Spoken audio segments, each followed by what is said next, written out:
ओम नमः शिवाय। जय भोलेनाथ। प्रिय भक्तों, आप सभी का हमारे चैनल पर हार्दिक स्वागत है। आज हम बात करेंगे फाल्गुन मास की अत्यंत पावन प्रदोष व्रत की।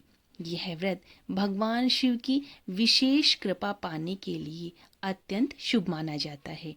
इस वर्ष यह प्रदोष व्रत शनिवार 14 फरवरी 2026 को पड़ रहा है, जिसे शनि प्रदोष व्रत भी कहा जाता है, क्योंकि इस प्रदोष पर शनि देव का योग भी बन रहा है।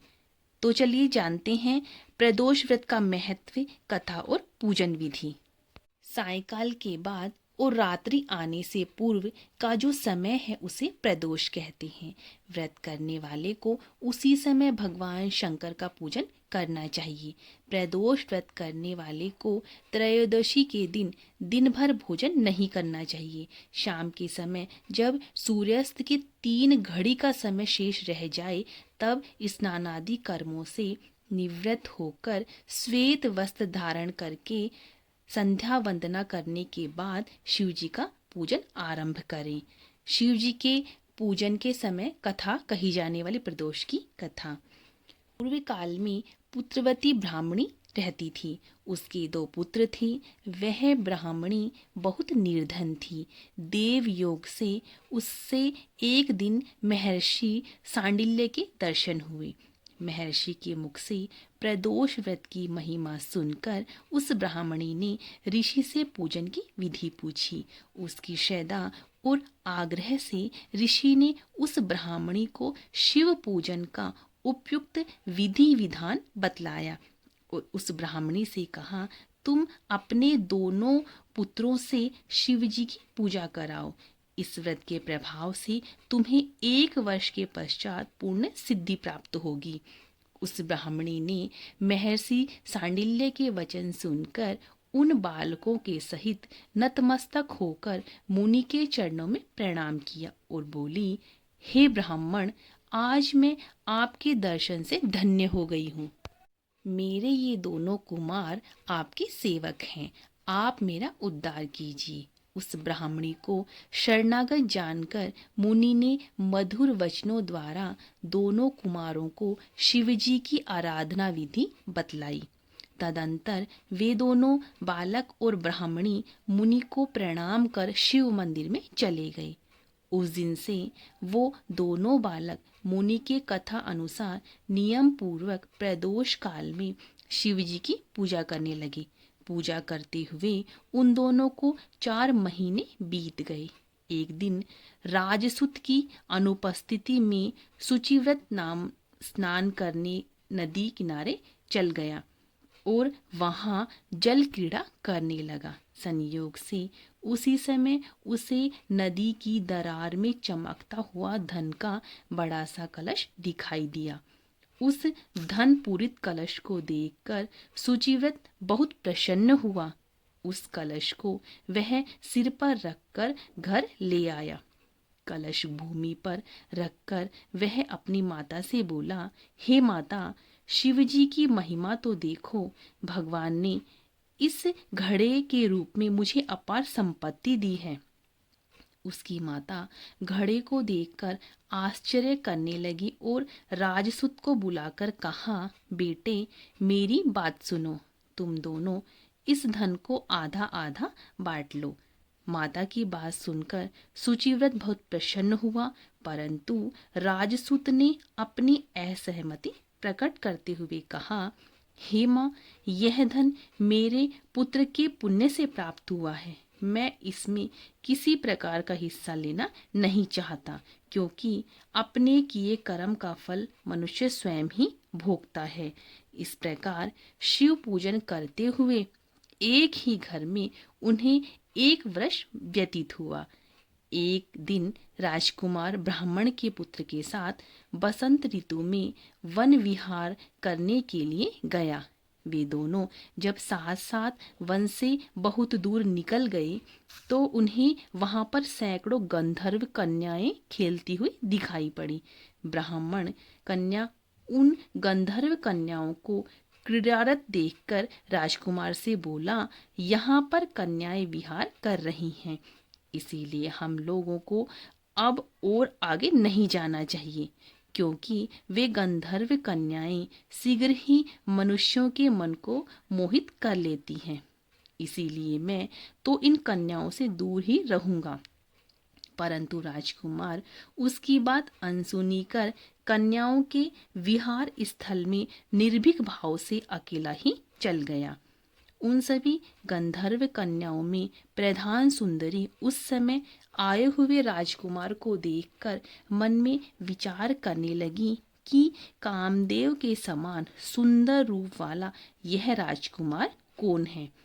उस राजकुमार के साथ बातचीत करने के उद्देश्य से सुंदरी ने अपनी सखियों से कहा, सखियों, तुम लोग निकट के वन में जाकर अशोक, चंपक, मोलसिरी आदि के ताजे फूल तोड़कर लाओ। तब तक मैं तुम्हारी प्रतीक्षा में यहीं रुकी रहूंगी। उस गंधर्व कुमारी की बात सुनते ही सब सखियां वहां से चली गई।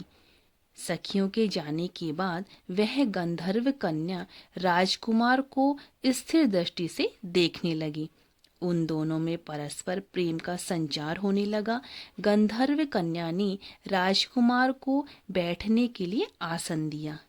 प्रेमालाप के कारण राजकुमार के सहवास के लिए वह सुंदरी व्याकुल हो उठी और राजकुमार से प्रश्न करने लगी, हे कमल के समान नेत्रों वाले, आप किस देश के रहने वाले हो? आपका यहाँ आने का क्या कारण हुआ?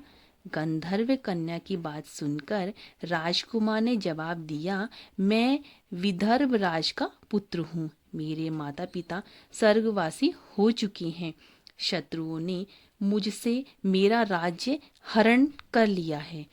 राजकुमार ने अपना परिचय देकर उस गंधर्व कन्या से पूछा, आप कौन हैं, किसकी पुत्री हैं और इस वन में किस उद्देश्य से आई हैं? आप मुझसे क्या चाहती हैं? राजकुमार की बात सुनकर गंधर्व कन्या ने कहा, मैं विद्रविक नामक गंधर्व की पुत्री अंशुमति हूँ। आपको देखकर आपसे बातचीत करने के लिए ही यहाँ पर सखियों का साथ छोड़कर रह गई हूँ। मैं गान विद्या में बहुत निपुण हूँ। मेरे गान पर सभी देवांगनाएं रीझ जाती हैं। मैं चाहती हूँ कि आपका और मेरा प्रेम सदा बना रहे। इतनी बात कहकर उस गंधर्व कन्या ने अपने गले का बहुमूल्य मुक्ताहार राजकुमार के गले में डाल दिया। वह हार उन दोनों के प्रेम का प्रतीक बन गया। इसके पश्चात राजकुमार ने उस कन्या से कहा, हे सुंदरी, तुमने जो कुछ कहा वह सब सत्य है, लेकिन आप राजविहीन राजकुमार के पास कैसे रह सकेंगी? आप अपने पिता की अनुमति के लिए बिना मेरे साथ कैसे चल सकेंगी? राजकुमार की बात पर कन्या मुस्कुराकर कहने लगी, जो कुछ भी हो मैं अपनी इच्छा से अपना वरण करूंगी। अब आप परसों प्रातःकाल यहाँ आइएगा। मेरी बात कभी झूठ नहीं हो सकती। गंधर्व कन्या ऐसा कहकर पुनः अपनी सखियों के पास चली गई। इधर वह राजकुमार भी सुचिव्रत के पास आ पहुंचा और अपना सारा वृतांत कह सुनाया। इसके बाद वे दोनों घर लौट आए। घर पहुंचकर उन लोगों ने ब्राह्मणी को सब हाल कहा, जिसे सुनकर वह ब्राह्मणी भी हर्षित हुई और फिर अगले दिन उसी वन में पहुंचा। वहां पहुंचकर उन लोगों ने देखा गंधर्वराज अपनी पुत्री अंशुमति के साथ उपस्थित होकर प्रतीक्षा में बैठे हैं। गंधर्व ने उन दोनों कुमारों का अभिनंदन करके उन्हें सुंदर आसन पर बिठाया और राजकुमार से कहा, मैं परसों कैलाशपुरी को गया था। वहां पर भगवान शंकर पार्वती सहित विराजमान थे।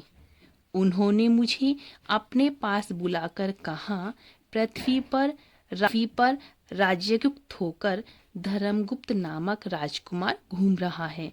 शत्रुओं ने उसके वंश को नष्ट भ्रष्ट कर दिया है। वह कुमार सदा ही भक्ति पूर्वक मेरी सेवा किया करता है, इसीलिए तुम उसकी सहायता करो जिससे वह अपने शत्रुओं पर विजय प्राप्त कर सके। इसीलिए मैं भगवान शंकर की आज्ञा से अपनी पुत्री अंशुमति आपको सौंपता हूँ। मैं शत्रुओं के हाथ में गए हुए आपके राज्य को वापस दिला दूंगा।